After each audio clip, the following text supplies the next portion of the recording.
Hello bachcho, let's read this question. The question says a boron carbide rod is used in a nuclear reactor because boron 10B has a very A. Low area of cross section for capturing neutrons, B is high area of cross section for capturing neutrons, C is low area of cross sectional for capturing protons, या D is high area of cross section for capturing neutrinos.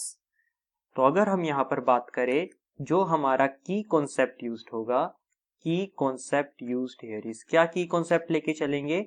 Nuclear fission reaction. कि nuclear fission reaction होती क्या है और क्या जरूरत पड़ती है हमें बोरोन कार्बाइड राइड की और वो कैसे इसको कंट्रोल करता है। तो हम देखें न्यूक्लियर फिजन रिएक्शन में। तो बेसिकली न्यूक्लियर फिजन रिएक्शन की बात करें तो होती क्या है? इट इज अ रिएक्शन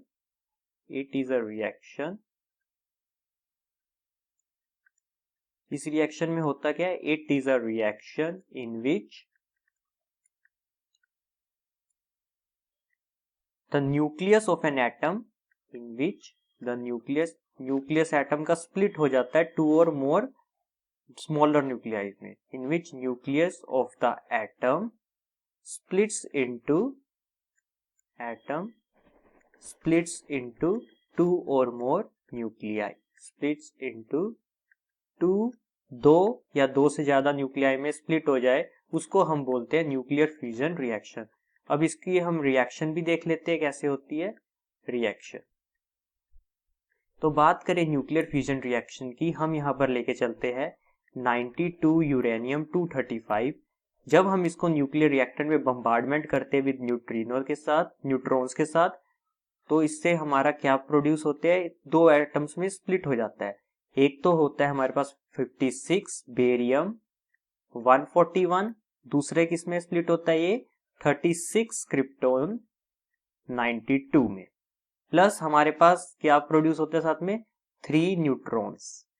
तो यहां पर आपने देखा एक न्यूट्रॉन से 3 बना, फिर फर्दर रिएक्शन में 3 से कितना होगा? 9, फिर 9 से 27, मतलब ऐसे हमारे 100 बढ़ते जाएंगे। तो इसको कंट्रोल करने के लिए हम क्या यूज करते हैं? तो बोरोन कार्बाइड रोड इसलिए यूज होती है, rod is used to control neutrons production. Control, क्योंकि अगर ज्यादा न्यूट्रॉन होंगे तो एज ए एटम बॉम्ब की तरह काम करेगा, क्योंकि unstoppable energy, use to control neutrons. ठीक है, तो हम बात करें कि ये बोरोन कार्बाइड रोड में ऐसा क्या है जिससे ये न्यूट्रॉन्स को कैप्चर कर लेता है, कंट्रोल कर लेता है। तो देखते हैं, जो हमारा बोरोन कार्बाइड रोड होता है इसका एब्जॉर्प्शन स्पेक्ट्रम काफी वाइड होता है। द वाइड, क्या चीज होती है? Wide absorption spectrum. The wide absorption spectrum किसका? बोरोन का। Absorption spectrum of boron makes it suitable as a neutron shield. इसको न्यूट्रॉन शील्ड के लिए सबसे ज्यादा स्टेबल बनाता है। Boron makes it suitable as a neutron shield,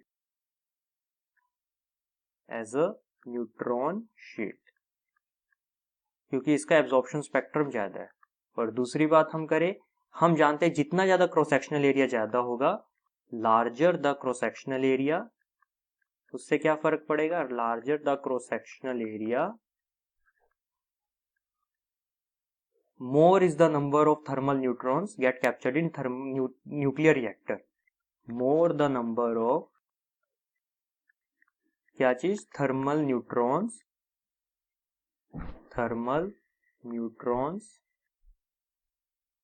get captured in nuclear reactor. जितना ज्यादा क्रॉस सेक्शनल एरिया उतने ज्यादा थर्मल न्यूट्रॉन्स कैप्चर्ड होंगे न्यूक्लियर रिएक्टर में। Get captured in nuclear reactor. Thus boron rod is used. तो हम देखें हमें क्या था, boron carbide rod nuclear reactor क्यों यूज करते हैं? क्योंकि उसका high area of cross section होता है टू कैप्चर न्यूट्रॉन्स। तो इसमें कौन सा ऑप्शन है जो हमारा मैच कर रहा है? Option B, high area of cross section for capturing neutrons. तो option B is right. Hope you understand it well. Best of luck.